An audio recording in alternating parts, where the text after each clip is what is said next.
মূলত আজকে কোথা থেকে রিকভার হয়েছে বা কি কি জিনিস বা তার পাশাপাশি আসামি কি অ্যারেস্ট হয়েছে কিনা?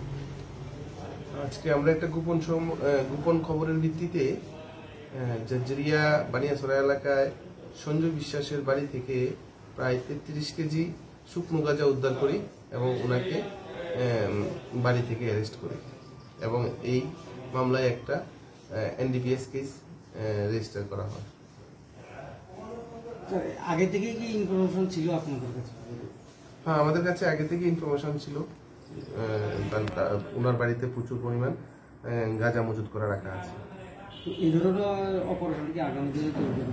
এই ধরনের অপারেশন আমরা আগামী দিনেও এইভাবে করে যাব। তার বাজার মূল্যটা কত বলতে পারবেন? প্রায় 1 লাখ টাকার মতো হবে বাজার মূল্য। Thank you.